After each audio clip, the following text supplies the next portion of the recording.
What's up, people? We're live, but we're not live. This is the preamble. Corey Parcham. Corey, you have to like the video now.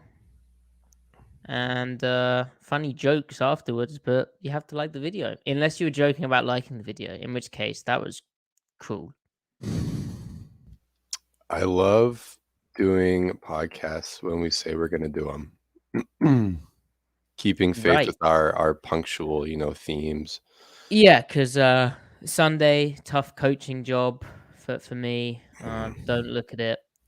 Griff, some big event happens yesterday, apparently. I am not aware of it. Oh, yeah, the 4th of July. Yeah, it's just like a day, right? I mean, for me, it's just hot dog day, and I get a day off. Hot dog day. I mean, April 4th is big for me, so I guess maybe it's a 4th thing. I don't get it. April the 4th be with you just doesn't have the same ring to it. Right. As a May But the like 4th. July the 4th? I don't know. It sounds wonky to me. Yeah. Not to control your birthday. You are a fellow Aries after all, and we can still get along. Hey, the Mariners maybe have life.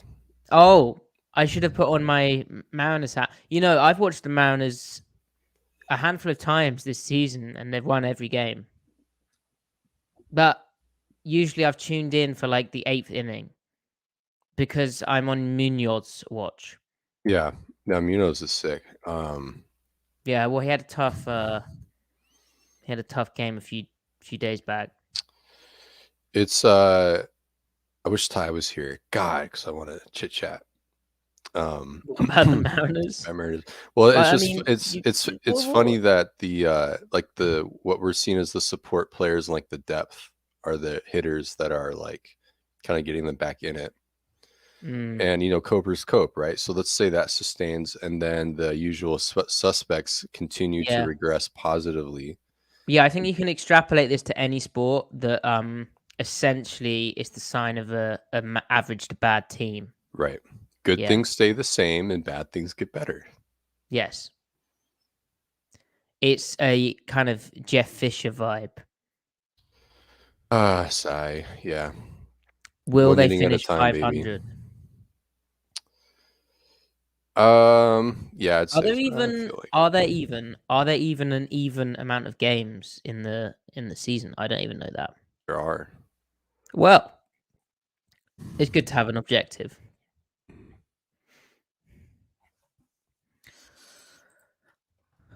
Okay. Anyway, are we ready for the podcast? This was like the worst preamble ever. No, that was the last one that we did. That one was really bad. What was that one? So we talked about this pre-show, but I discovered on the little mountain that I live on a secret meadow, which is pretty cool. It's just tucked away in the woods, and only a few people know about it. Tucked away, huh? Yeah, it blew my mind. Well, only a few. Well, Griff, you are broadcasting this live, so now a lot of people know about it. I'm not gonna give. You've been an influencer and tweeted about it too. True. Yeah, I'm not gonna like drop the GPS coordinates, but it was pretty cool. It's pretty cool. Anyway, I know that's riveting. Where do you live? United States. Remember, Maddie, we just talked about this. I celebrated the 4th of July. Oh yeah, that's right.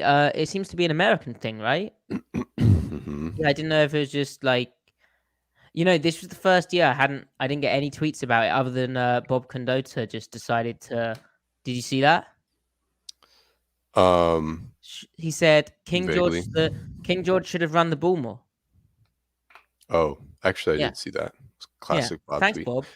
I think it's funny though, of all like nations, countries around the world, their version of like whatever it is, if they were a former colony, Independence Day of some kind, or other countries just kind of have like their, iconic day, like Bastille Day, right, in France. America is the only country that just kind of colloquially refers to the day as the actual date on the calendar. Yes. The 4th, even though it's technically Independence Day, everyone just calls it the 4th of July or July 4th. Or just July 4th, right? Right. Which is super American. Yep. We own the day. Well, you don't own the day. Like everyone else gets the day too. You Well, know. I said like we own the day. Oh, We make sorry. it all about I was, ourselves, and you know, then we tiny bit export sensitive about this. Yeah. What are you drinking? No free ads. diet soda. I'm Uh, drinking my favorite drink ever.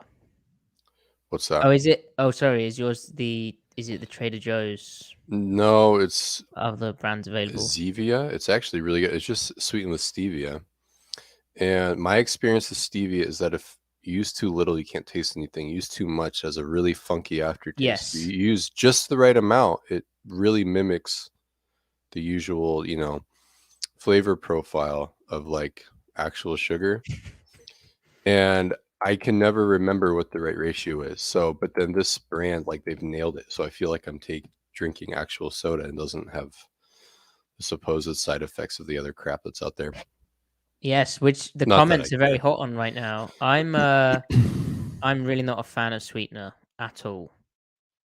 But yeah, just not. I can taste it. I can always taste it. But it sounds like you have the Goldilocks edition. Yeah, yeah, Wonderful. yeah. And it's not overly sweet either. It's tasteful, you could say.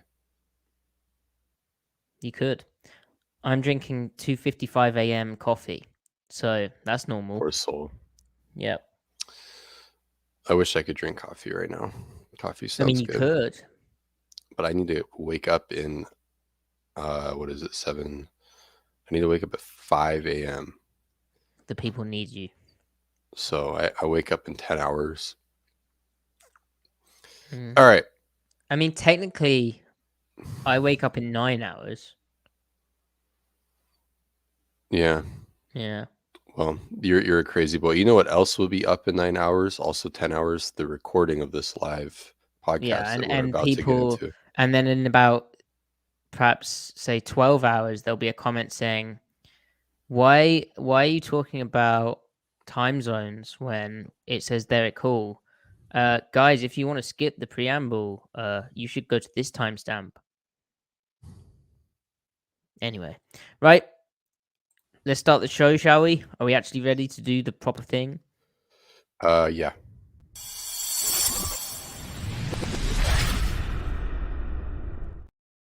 Welcome to the Seattle Overload podcast, where we are breaking down the game of Seahawks' second round draft pick, Derick Hall, taking out of Auburn with the number 37 overall selection, the outside linebacker.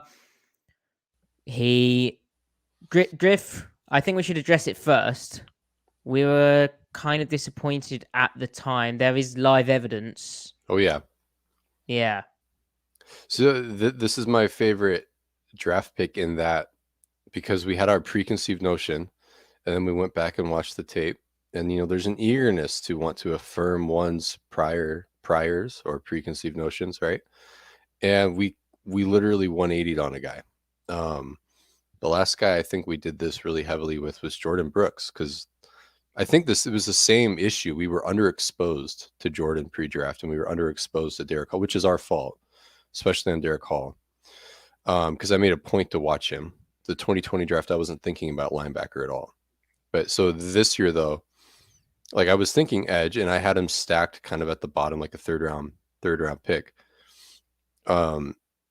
And really, I realized I just didn't watch enough of him. I kind of the 4 or 5 games I chose at random, I kind of picked the wrong games pretty much. Mm-hmm. And also I picked the games where he's playing like heavy RPO teams where he's not able to really get after it, get upfield, and really let loose.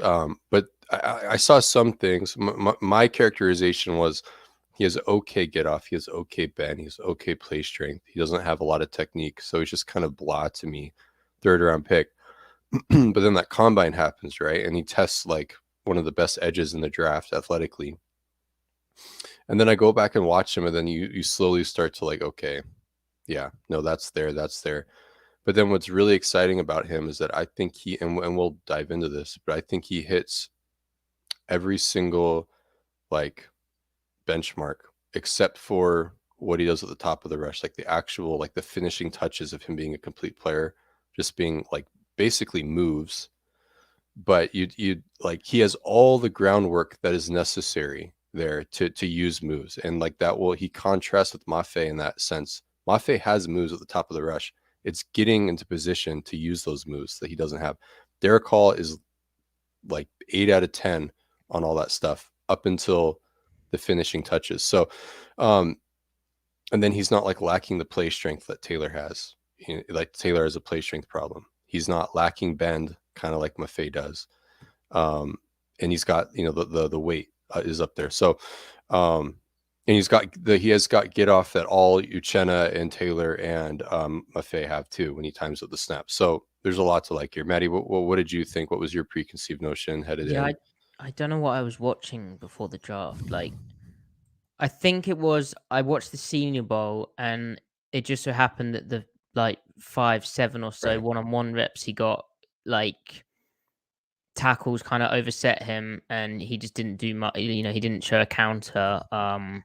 And then I got kind of in my head that while he was nice setting the edge, then I just so happened to watch like 3 games of his. Sorry, I'm not a pro scouting department. Watch like 3 games of his where he didn't really pop bend wise, and we like our bendy guys off the edge. We being you and I, but also Seattle in the past is like kind of speed, get off, kind of guys who can reduce the arc of the pocket, the back arc of the pocket, or top arc, whatever, however you view it. And so I was like, this guy's not a fit. And then I didn't think he was bendy. I just all of the stuff I saw was like speed to power, kind of ball rushing guys. And then with hindsight and having watched more, you're like, well, the games I actually watched there were limited opportunities. You know that like you mentioned, the RPO nature of college offenses, like the ball's coming out so fast. It's really spread out as well. It's just not translatable to the NFL. And then you watch more and more tape, and you're like, okay, I just got that wrong. Like I needed to pay more attention to him, and I moved on too soon. And my most trusted edge guru, D line person, Griffin, also, was not enthused really about Hall pre-draft. So I was like, oh, well, it's fine to move on then. And turns out I messed that up. So, oops. You mentioned his combine. 6'2 3/4" tall, 254 pounds, 34.5 inch long arms, which is over that kind of length that Seattle likes. 1.59 seconds 10-yard split, and a 4.55 seconds 40-yard dash, which is pretty crazy. 33.5 inch vertical jump, which is a 55th percentile athlete, and then 127 in the broad, which is 93 93rd percentile. So crazy kind of testing. And then at his pro day, and I don't just think the stiffness thing is a complaint unique to us, because at his pro day, Schneider mentioned that he had a really impressive pro day. Some of his deficiencies in his game during the fall, he really showed well to compensate for some of those things he did at his pro day, that you can really say, wow, this guy's really impressive what he did. So I think, and maybe some of that is coverage too, but Right. yeah, No, go ahead. no. Well, I was going to say on the stiffness part, I feel like if he shows stiffness, it's more like in overt change of direction situations, like when he's maybe surfing on the edge, or like out in coverage, out in space, like you said. In terms of like stiffness and fluidity rushing the passer, I think we both thought he was quite fluid and coordinated. I mean, his ability to churn his hips through it and bend through a tackle while keeping his hips and pads really low is so natural to him. Yeah, and even on like an inside move, his ability to stay square and keep churning while resetting his hands is like everything is super fluid. Like like Mafe coming out looked Boye Mafe, that is, who Seattle took, of course, in the second round of the previous draft. He did not look like a coordinated football player. He just looked pure athlete, almost like a guy who may have come to football later on. He hasn't. He's just that kind of uncoordinated type. But Hall is super coordinated. I'm sure he is a good basketball player, because he has that kind of ability to string stuff together. Yeah. Which is just really really exciting. And Yeah. at his pro day, he ran a 7.23 seconds 3-cone and a 4.20 seconds short shuttle. So, which are not bad numbers at all. no, and I think And that he may have ran been those at 255. Like he's yeah. not like 240, 245, which a lot of the edges are dealing with right now. Honestly, of this draft class, after Will Anderson, he might check off the most boxes in terms of like profile, like weight, observable things on tape. Because that's the problem. You get a lot of traitsy guys, and then they weigh 240, and then it's you get a hand on them, and they go flying upfield. Okay. On that note, that is the single most exciting thing about him to me. I mean, right away you think speed to power, which yes, there's a lot of explosive or impressive, like explosive long arm moves.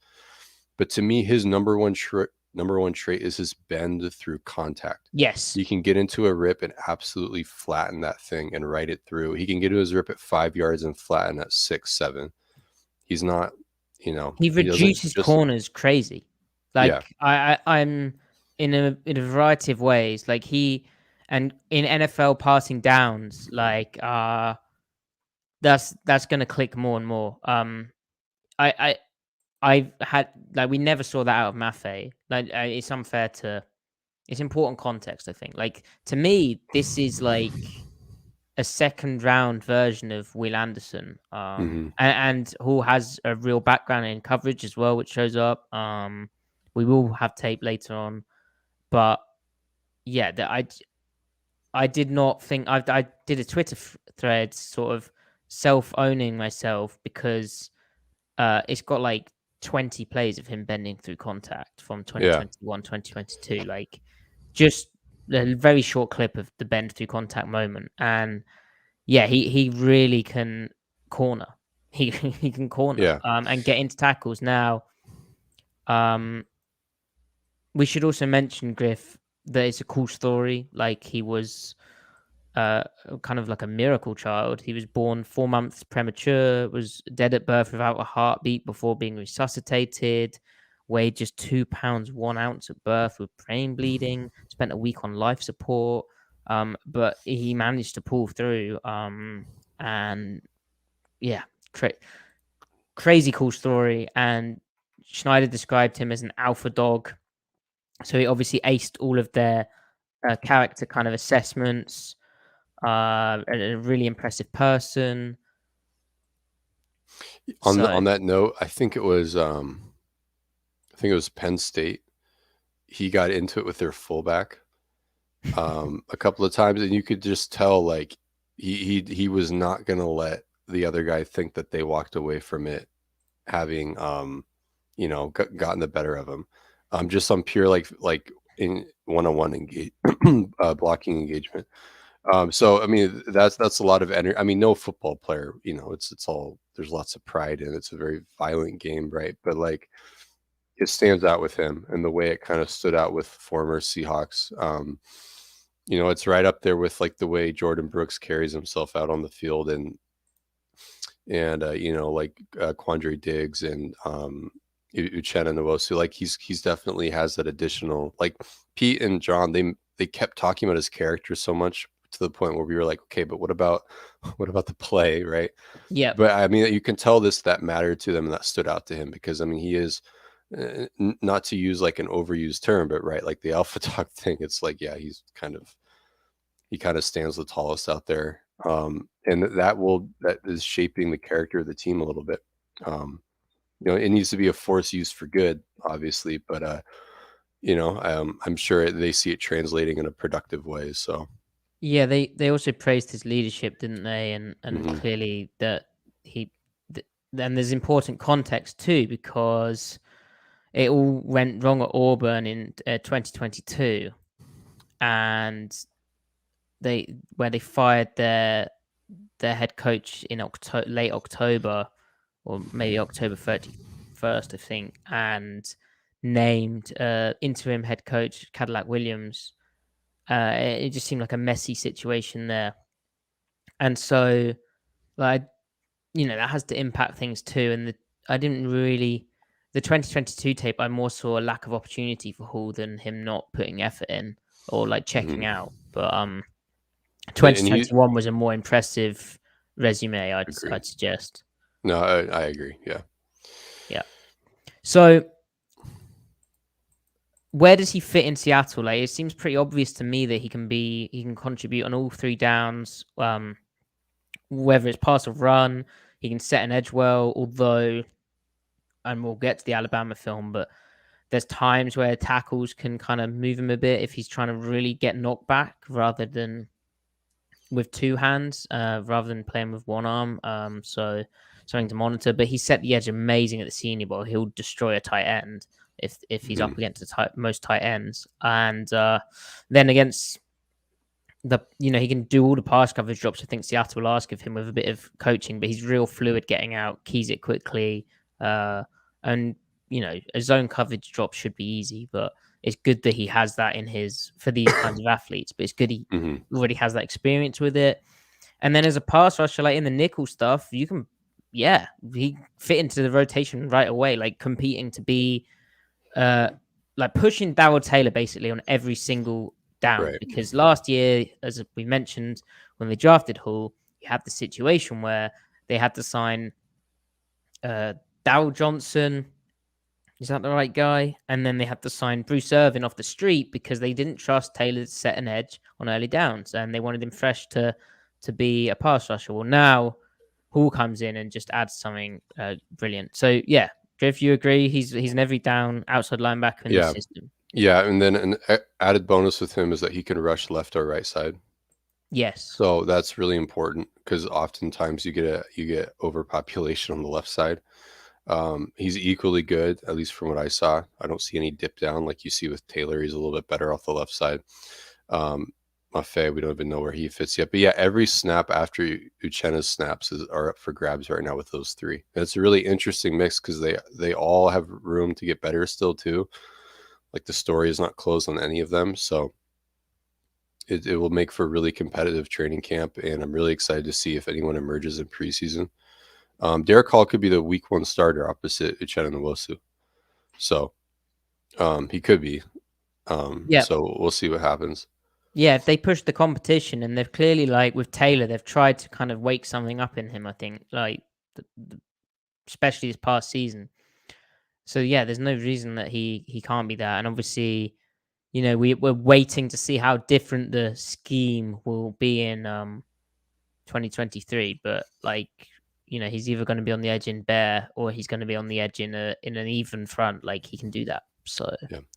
All right, TSM in the comments wants us to get to the tape.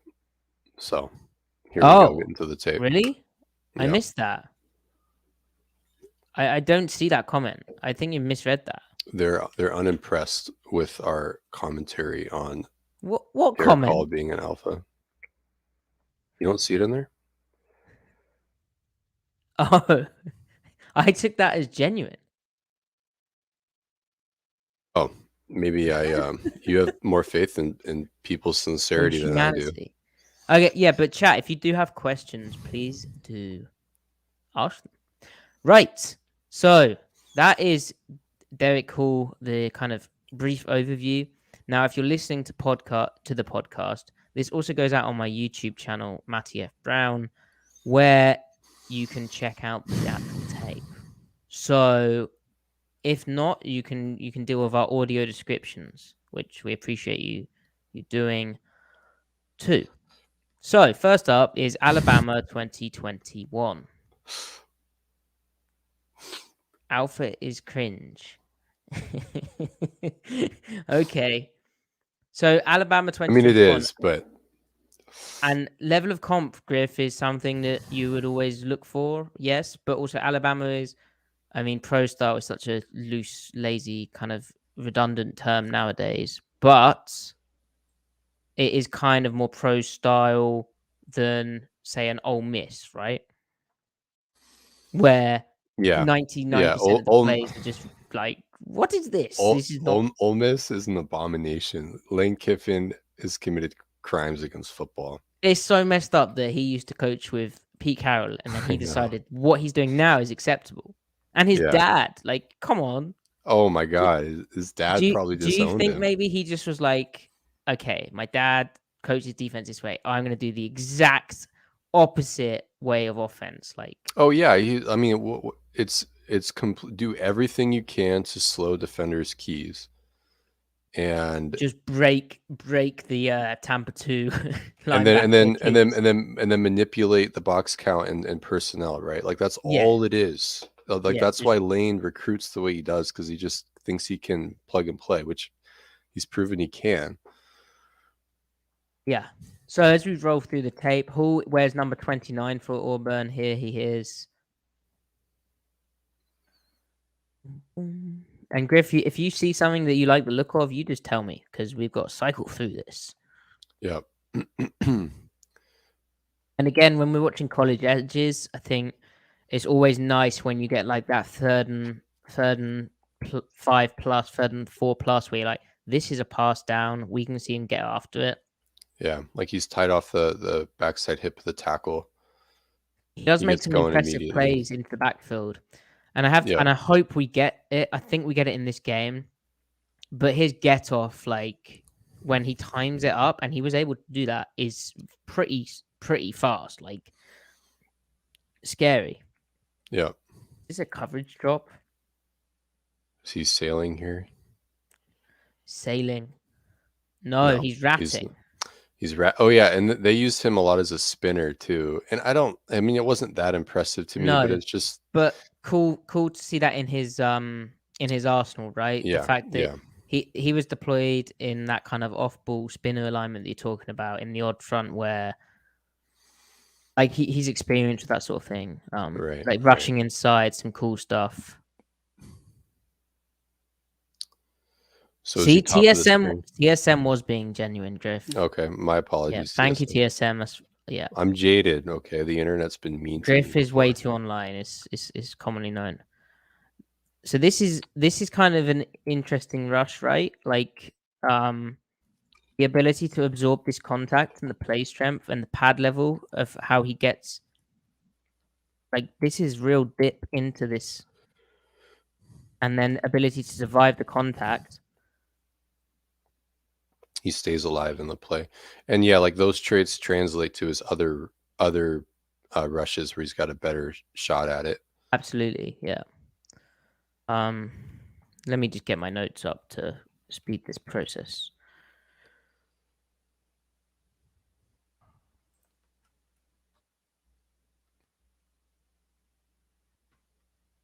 Do, do, do.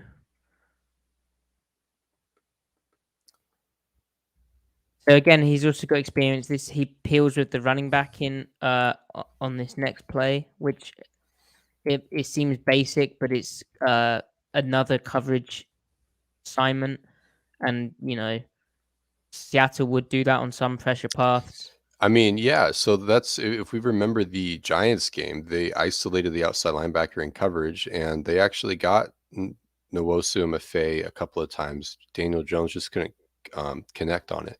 Yep, So he's really reactive here, and he can probably carry those wheels. His long speed is there. We remember his 40-yard dash. So, yep. and like Darrell Taylor, the opening week against the Broncos, he busted a wheel assignment, getting caught, his eyes caught in the backfield. What down and distance is this? 1st and 10. So this is an attempt at speed to power. And I want to talk about his counters or plan B, Griff, because or what are his main moves?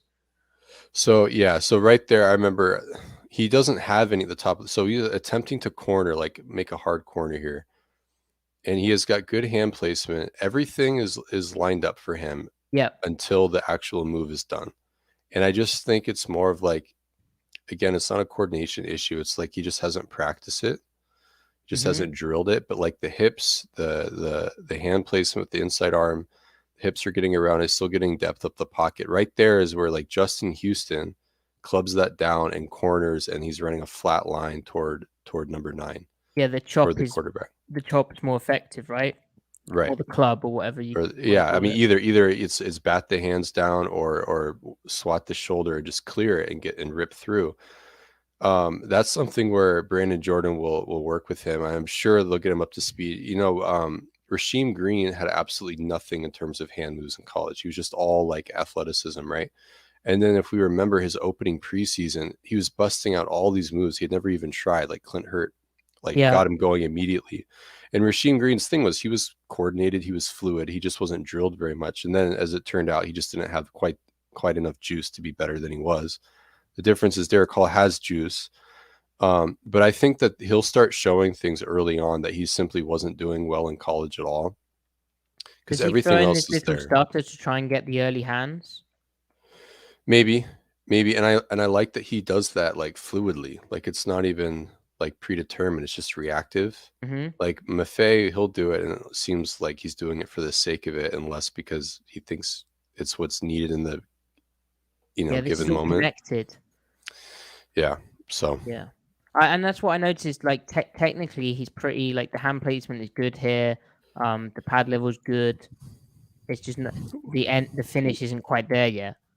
right now, when he does win with an outside move, which is rare, it's usually just a wrist control where he just grabs the outside wrist with his outside arm, and then rips through, which is another like that's a move like a wrist grab. I That's think what this he. is an example of the fluid resetting of the hands against play action pass protection. The way he's able to Mhm.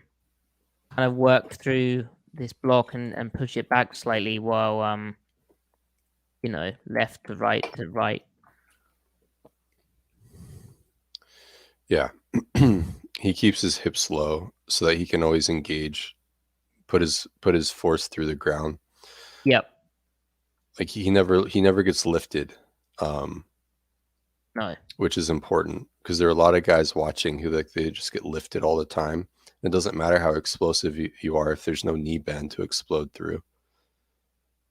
Yeah. So this is his get off surprising the tackle, I think. Yeah. Now also the tackle's blocking for an empty pass protection concept, but again, a flash of that ability to kind of he's trying to bend through that. Yeah, and then if you pretend you're a Bama fan and you're evaluating the right tackle 74, I mean he gets jolted by that. Like Yep. even though it's not like a great rep from Hall, it's a decent one.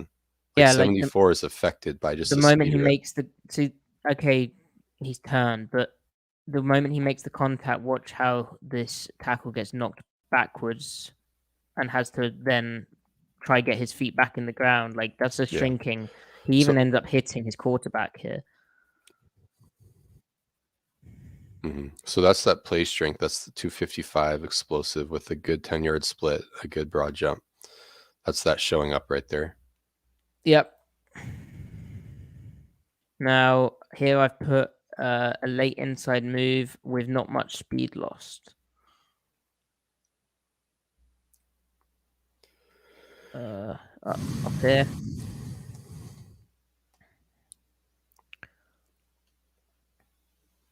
He has that yeah.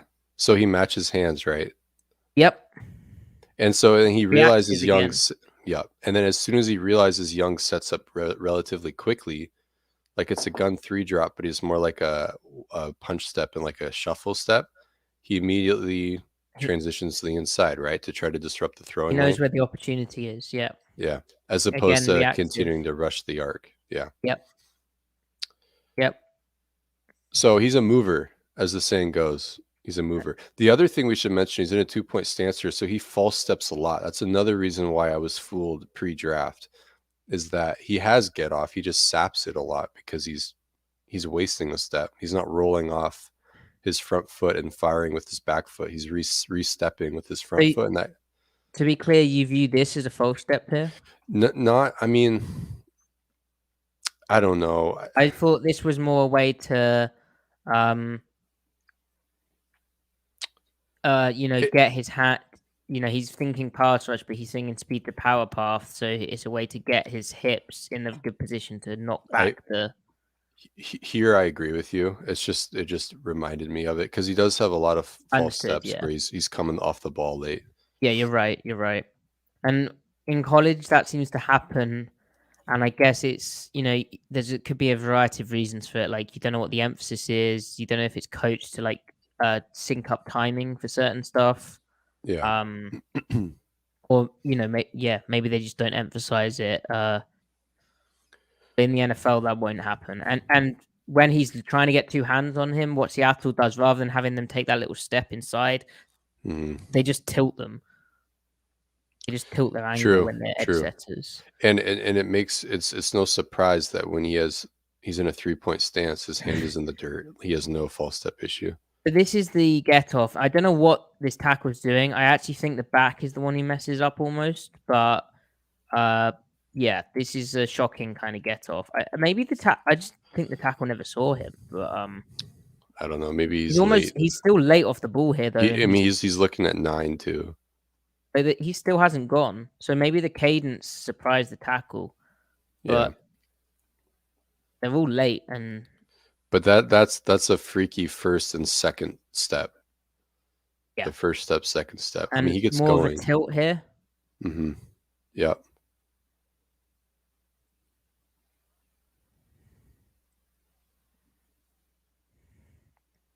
But yeah, blistering speed. And it's interesting you mentioned BT Jordan, the Seahawks pass rush specialist coach hired recently with Michigan State, but also does private clinics with NFL guys, college guys. Because I it's exciting to think what he'd do with Hall. I think he worked him out pre-draft as well, so there's already a relationship there. Yeah, super curious to see how he does with Hall and all of the other Seahawks pass rushers, really. Because yeah. I mean, can he make Taylor put it all together? Right, that would be amazing. That could be the single most exciting development, right, of the Seahawks offseason is Darrell Taylor putting it all together, because just raw talent, he's probably the most talented. I don't know. Hall's close because play strength matters. Strength is a skill, so that still matters. But anyway, absolutely. This is again get off winning. Yeah. All right. So speed rip, and once he gets to his path, he sustains it. He doesn't get ridden off. No. So he gets into a rip at 5 yards, and then he just keeps. I love this angle and the way he's skinnying his surface by dipping into this here. Yep. Like he eats up ground with low hips, and then that's just pure. I mean, this is a speed rush, but what wins this is strength. So it's great that they've got a guy that can run the speed path with like implicit strength being, present the whole way through. Because we watched, for instance, BJ Ojolari, right? Right. And we liked him pre-draft because he was, I did, because he was more. I liked him too. Yeah, he's fine. But I was into him pre-draft because there was when I watched him, there was the ghost move. There's some more immediately obviously bendy stuff, but he would get probably ridden off in this scenario. Yeah, and he gets them here at 8-9 yards, so right at the top of the drop. Yeah, and he gets there fast too. Like he gets there fast. Yeah. So this is the speed showing up on the backside of a run to be able to run this down to join the tackle. He has to eliminate the potential of the keeper. Mm-hmm. The upfield hip tracking is really good too. Like look at him. Look how he opens up. It's excellent angle. Yeah. Yeah. He's not chasing. He's not green at all. Like he knows what's happening. Yeah, and I love this little tackle's gone away, and then the shuffle to just check that this ball's getting handed off, and then to open the hip. Yep, as you were saying. So football player confirmed. He is a football, and when we said about Maffei being a bit less coordinated, this is the kind of stuff we were alluding to, right? Mm-hmm. Now this is a crazy edge setting rep. He got caught out trying this later on, but this is basically what 275-pound end should be able to do. Yeah, right up in the chest of someone. There's no need to be there is, but playing this heavy and getting knocked back to then make this bubble out even more and then win for the tackle for loss. Yeah.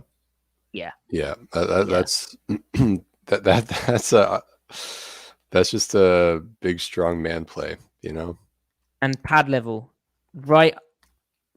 Forklifting imagine where those hands are placed. They are right under his breastplates, lifting him up to as he strikes, and the hips are uncorking. Yeah. And Good then the stuff. ability to work through that initial knockback. This would be a good angle. Right underneath the tackle. That is a dominant position. And again, the leg churn, which shows up in the pass rush, to churn through this after the initial contact, get off the block, make the tackle. And I have to say, I know I mentioned the senior role before, but that was the real standout for me. The edge setting ability, like he had more reps where he was able to show that. He was just knocking the crap out of guys. Now this is less good edge setting rep. He's kind of late off the ball, so that doesn't help. And he just isn't able to get his hand into the tackle, but late off the ball. So move along. Put this down as a struggling edge setting rep as well. Let's see why that is. Different tackle, right? They've switched. Yeah, they have. Yeah. That's just not being able to connect with the tackle got under him and then shoved his inside pad. His inside pad was too high. Exposed.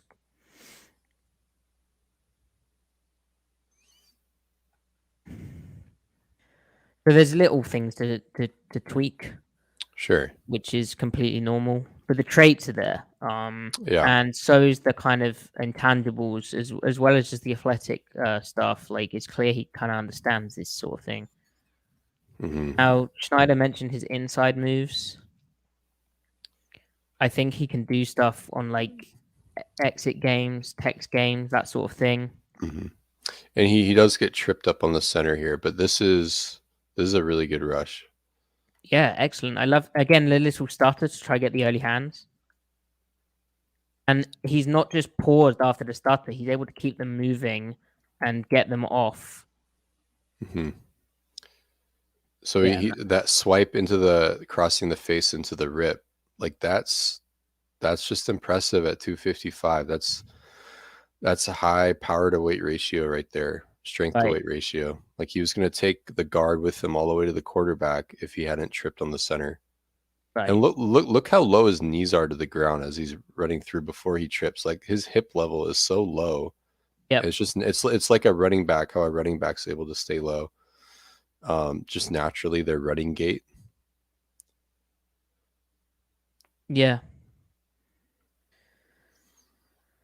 That's and I think, they'll be thinking, I'm interested, like with Bobby Wagner coming back, Jamal Adams, hopefully being healthy again, but see, do they explore the possibility of using more in, outside guys on the inside when it comes to rushes via games, or that kind of odd front spinner role that we saw Adams do in week 1 against Denver? Do they do that with Wagner? Could they do that with Hall? Like, I think he has. For sure. Because of his play strength. I mean, yeah, he can definitely affect stuff inside, especially like if you scheme him free and it's him on a running back. Up the middle. Yeah. And again, look at this strain. Like, he's not moving.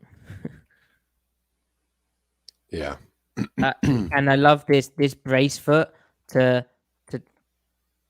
you see how this outside foot is turned at an angle. Think of the surface area to then really strain on this foot and get the cleat in the ground, and again the pad level to hold, like holding a door, right? Yeah. I mean, he kind of plays football like if Cam Chancellor was an edge. Like they have a same way about them. And like skill set. Okay, traits, similar traits. Block cured. I hope not. No, you're not. Here's some speed to power. This tackle is having a rough time. Yeah, that's nice. Really tests the anchors of guys. The ball comes out quick. Credit to Bryce Young, but that's a win, I think, for.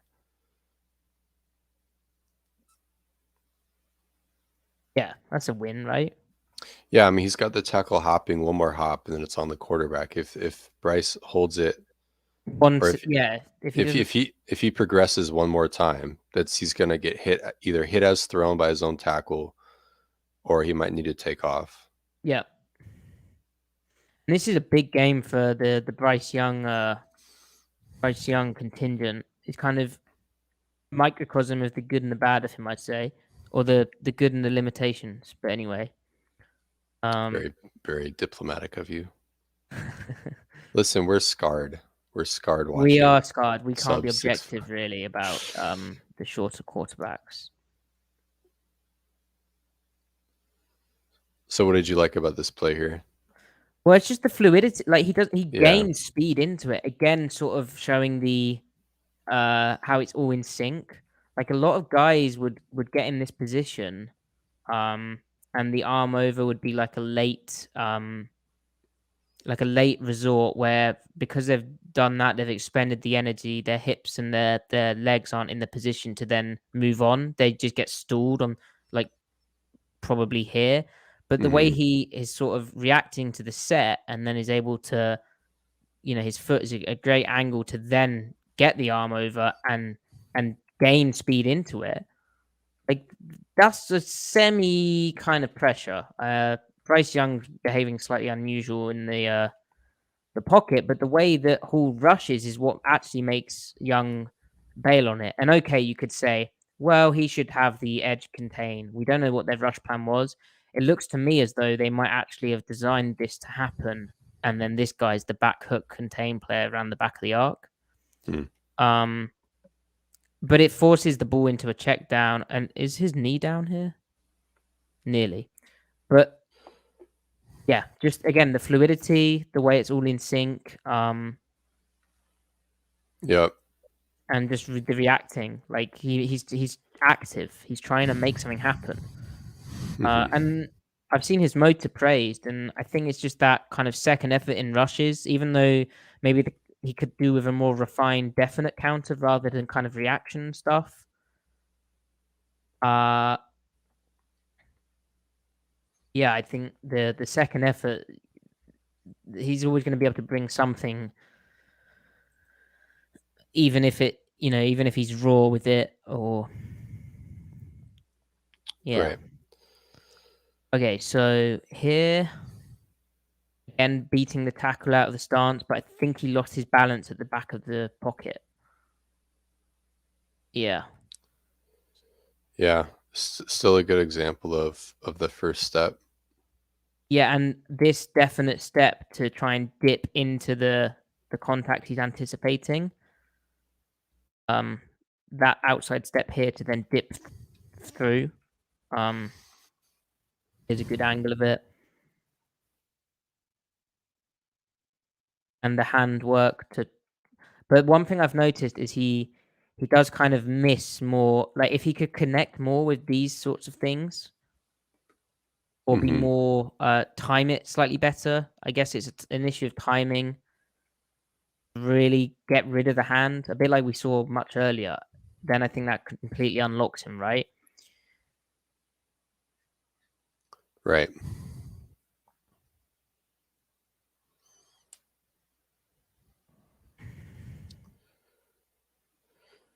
And then this was a fairly ineffective speed to power rush.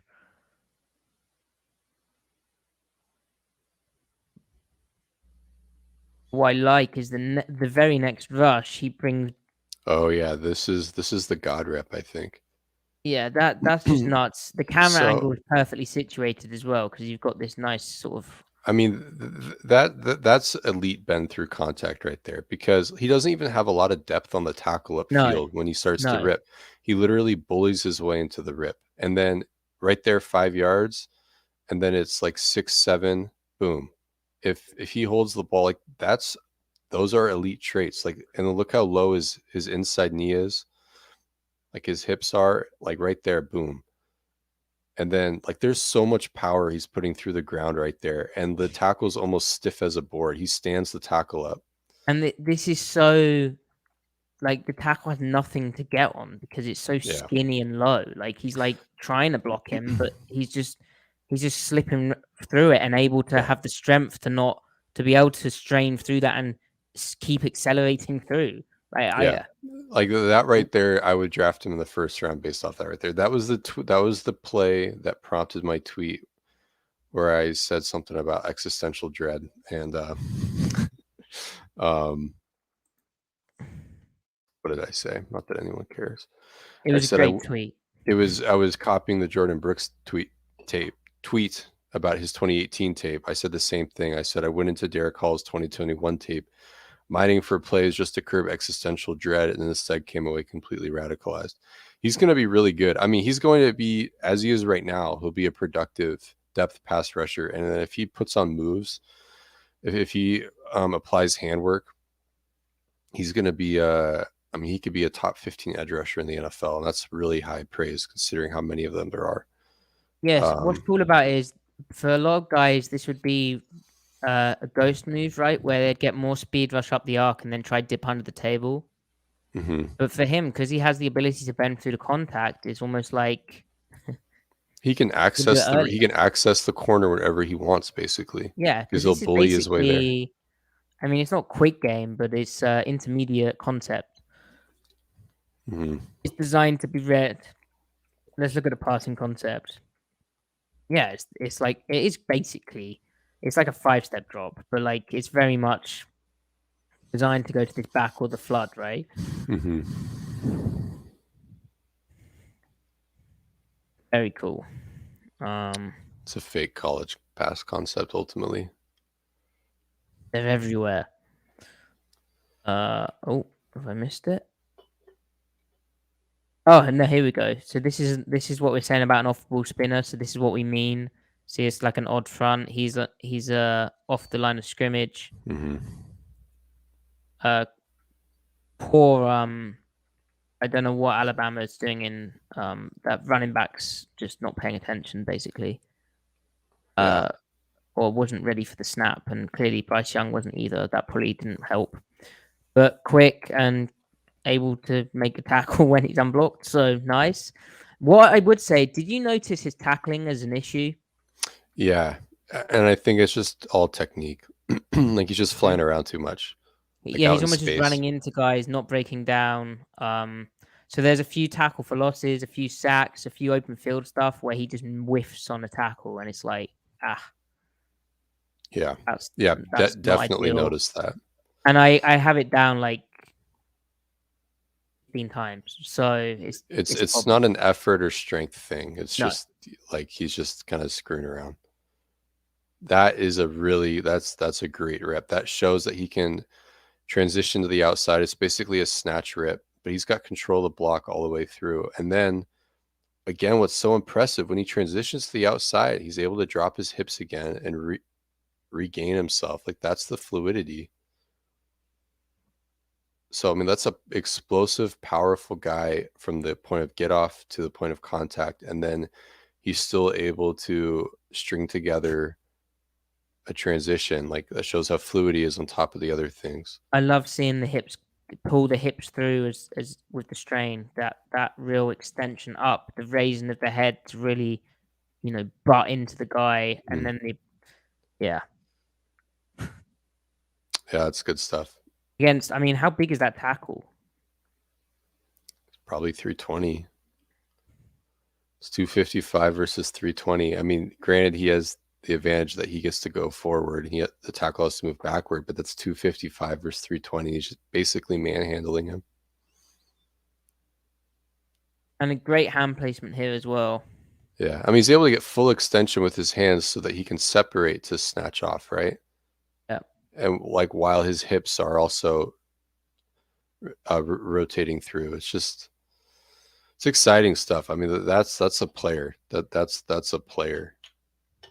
And this kind of sack shows the tackling. This is very arm tackle. Now I know this is an instance where he needs to just make the play, but a lot of his tackles where he misses are because he's sort of it's all arm. There's no real. There's not the best technique. 42-20. Now here I wondered if he was told to be a contain rusher, but I included it because it's kind of the examples of you don't like you'd like him given the situation, you'd really love to see a speed rush, but it's the complications of evaluating edge rushers. Sometimes they just don't get to play. Like I think he's also trying to create a lane for 9. yes, exactly. Because He's then also kind of a setup guy. Yeah. yeah, he's all contained. Yeah.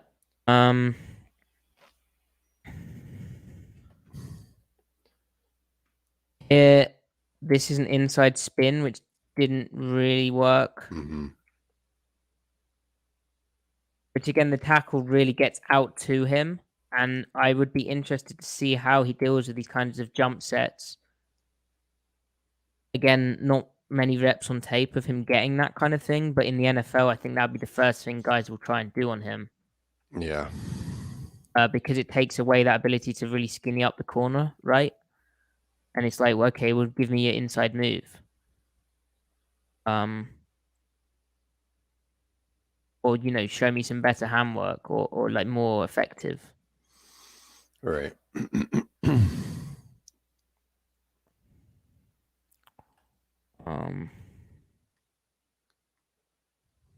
They've got a bull rush.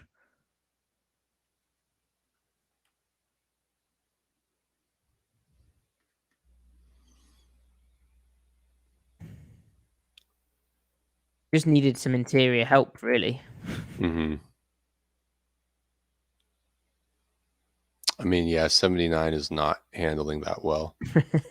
Also, considering his initial angle, like he has to expand, and then it's similar to that other move where he's able to disengage off of that. And then look at his toes and hips as he's disengaging. He makes such a pointed effort to get them pointed toward the quarterback. Yeah, the foot placement here is nuts. Like right there, economy of footwork. Right there, yep. Just like we spoke about with Did we do Jackson Smith and Jigba? We did. Yeah. Also, Michael Mayer too. Like, but that's the thing that links all these guys together. They know how to move. Like, forget about their combine for a second. They know how to move their body. Like that is a plane of athleticism that isn't necessarily captured by the combine. It's captured in a lot of it, like the 3-cone especially. But it's just like that's a plane of athleticism that these guys own. They got 3 really good movers in Witherspoon, Jackson Smith and Jigba, and Derick Hall on top of all their other special things. Again, here the strain and the ability to get that head also, up and pull the hips consider through. Like again, his angle, like he's not coming from a wide angle to turn this in. He's basically engaging the power. Yeah, there's no buildup. So if anything, legit. He's even slow off the ball, kind of like he's yeah, like by design, but he's able to kind of just build up by accelerating into it, like after 3 steps. Yeah, I mean, he bench presses him. He gets separation, like full lockout with both hands, which is what helps him, transition to the outside. So, I mean, again, you give this guy like you make him just watch nothing but Justin Houston tape. He's gonna turn into Justin Houston. Like if you give him some moves at the top of the rush where he's not just doing pure speed or speed to power, give him some finesse because he has the underlying like requisite traits necessary for it.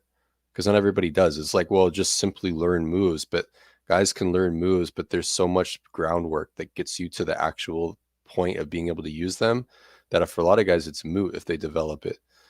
For him, he's got it. He just needs to put on the finishing touches. Look at the feet here. Yeah. The little dainty toes. He earns every yard here. He doesn't lose a single yard upfield on this. Yeah. Yeah. Very good economy, Yeah. How many guys get driven to 12, 13 yards there, just completely stall? He just keeps going. His feet keep driving. Absolutely. I like that he makes a point to use his outside hand too to kind of pin Yep. the arm a Yep. little bit. Yep. Get them off. And pretty good placement actually to try. He manages to find the outside pad, which which underneath it, which outside shoulder pad, which means he can push up and get the hands off Hmm. rather than trying to just prize this handoff, which isn't going to happen in this situation. The hand placement to get underneath that shoulder and push up is pretty impressive to then get the rip, and the feet are coordinated with all of this. Yeah. Keeps his Yeah. feet in the ground so he can keep driving too. Like look, like he gets right upfield, almost runs right at the hash. Yeah, special traits. There we go. So he's pretty good. It's very good news. We we've watched more and we're enthusiastic. Would you drift? Do you think that's enough film, or shall we? I mean, the Alabama game is a good game, isn't it? It's a good game. It shows everything. It Yeah, it shows does. the good and the bad. It shows what translates, what can be worked on. I mean, it was good stuff. Were there any other games that like stand out to you in mind? That Arkansas game was really impressive. Some really Ar- impressive. Arkansas is cool, but it's kind of more the same. It's really like every game is the same, really, with him. Like you watch the Alabama game, you've seen all of it. It's just more of that, you know. So I don't know. Do you want to make any predictions in terms of like who snaps the most after Nwosu of the other three? Because we've been a little critical of Mafe here. Mafe could improve himself to where he can apply his skill set. Like he's not. We're not I, saying he's not a factor. I don't know what he's such a. I don't know how his advantages. I guess stylistically, he is different, but he's like a tight to a tackle sort of player, right? Yeah. He's almost a tweener. Like, imagine if he's 275. Is that stupid? I mean, I know what you're going for there. Him figuring out run defense was kind of a late thing toward the end of the year. Mm-hmm. I feel like he kind of needs a wide rush angle though, so that he can crank his hips in more, like Right. rush at the tilt, at the 45-degree tilt. And the wider his starting point is, the easier it is for him. I mean, he did. So Mafe did finish the year with good run defense or solid run defense, and that will Mm-hmm. whoever has the best run defense that will help their floor the most, that will get them on the Well, field yeah, the most. because ultimately, in answer to your question, whoever has the most run defense is the guy who's going to outsnap, be the second most snap guy. Because when it comes to passing down, Seattle has a real interest in options for rotations. And don't forget guys like Tyreek Smith, who's on the edge, had a kind of True. redshirt season, but like he's going to be competing for some opportunities. So like it's kind of amazing because we didn't have too many coverage reps of Hall here, but his curl flat stuff or his buzz or his sail stuff is really good. Like, Hmm. so yeah, they have some real like genuine options. They're deep there. No, Yeah. it's no longer the time where we're like they don't have any pass rushers. Like they have edge. They have Yeah. real edge guys with like, and that's the beauty of the Russell Wilson trade. Like the fact that, well, and the beauty of the Russell Wilson struggles. The fact that they were able to go with a spoon at 5, and then they got a dude who's actually like, we were so panicked we were like, there's no pass Yeah. rushers left. Like we just Yeah. didn't rate Hall, and now we've watched more. We're like, okay, this makes so much sense. This guy's really good. I'm surprised he wasn't talked about a bit more. He's kind of gone on, and again, Auburn being bad like helps. Like it's kind of a value deal, and he's only 22, turns 23 next March. So he's not an Yeah. old. He's not one of these senior ball guys who's really old. Like it's fun. it's fun, and yeah, there's no reason why he couldn't be the most snappy guy after Nwosu. Like, or even is there a case where they mentioned Nwosu played so much football last year?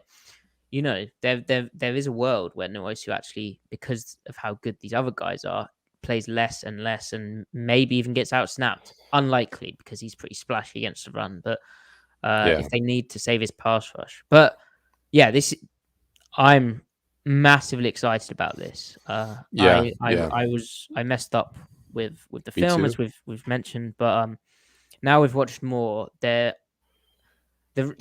in terms of the areas to improve, the tackling is poor, as we've mentioned.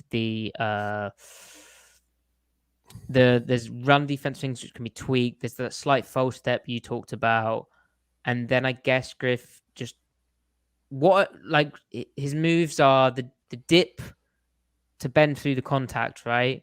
Yeah, Then a kind of speed to power where you would like maybe a bit more of a definite hand counter, right? yeah, yeah. I mean, he's got that the snatch move, right, where he just kind of yanks the Yes. guys. But you're right. I mean, I really think his bread and butter, given that he likes so much long arm inside stab moves, that is one. If you can just write him into the quarterback, great. But that is such good like foundation for opening up the outside and outside chop or outside club move to Yeah. to be able to make a hard corner, not a Yeah. curved corner, but like a jagged angle. Because if you can add that in addition to everything else that he does, I mean, he'd be just about a complete edge rusher. So I think the cool thing about him is also he's under 6'3", and that kind of shortness in height really means he's able, like when he dips, like, and with that 255 pounds, like he is a yeah, dense guy. It's not like like how tall's Darryl Taylor? Is he 6'4"? I think he's also 6'3". I don't think Oh, he's legit never 6'4". mind. No, he is six Yeah, four. never mind, Maddie. Yeah, Oh, so never he mind. is 6'4". Darryl Taylor. 6'4", Daryl Taylor. Yeah, and 6'2 3/4" Hall, but like Hall's kind of he plays short in a good way, in a really good way. Yeah, And yeah, can get low, and yeah, like that was the thing about his Lundy at the Senior Bowl, like that ability to strike guys at the perfect angle with the leverage, and the force and coming from the ground, as you said, Griff, like absolutely, and we've just seen it with these pass rushes. yeah. Yeah, So no copium here, Niel's toy. Yeah, I don't think it's copium. No, no no, copium. we're It's just just it's tape. just unbridled optimism, and we tempered it with some the negatives, the things to look for.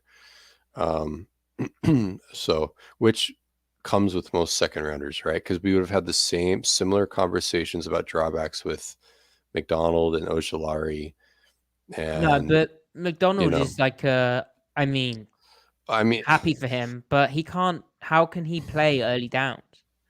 he He's a needs to put pass on rush about specialist, and I don't know. 15 You have pounds. to really have a scratch of your head to think how you can get him more involved.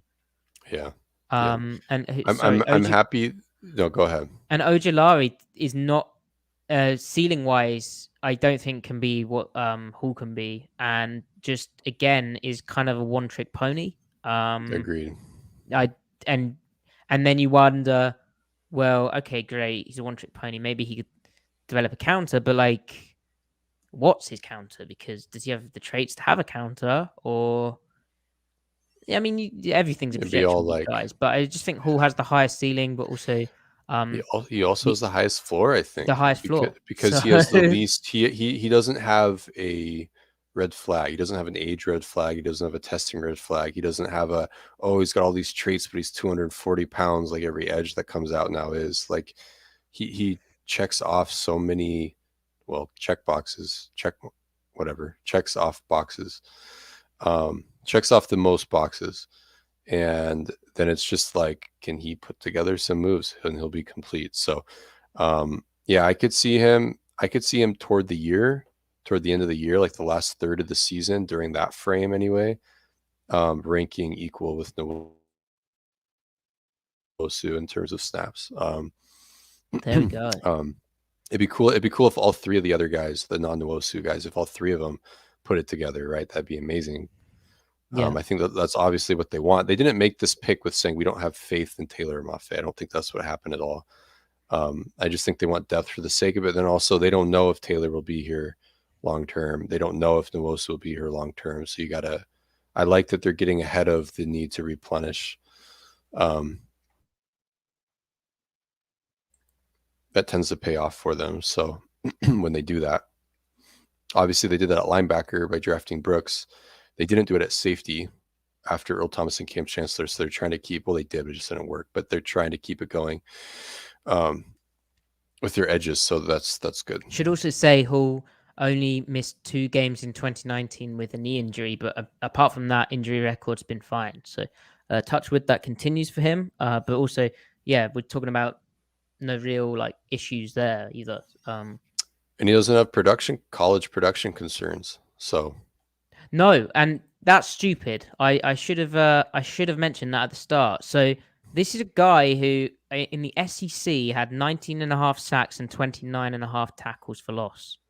Well, he played in the SEC. Some of those will have been out of conference games, but that's real like established production.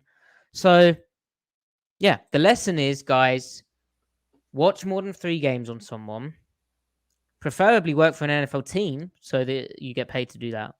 And if you aren't sure on a prospect and the team that you're interested in takes them, rewatch them and see what are they thinking. And we did this with Jordan Brooks, but that was more a case of the national outrage at that and national narrative. Hall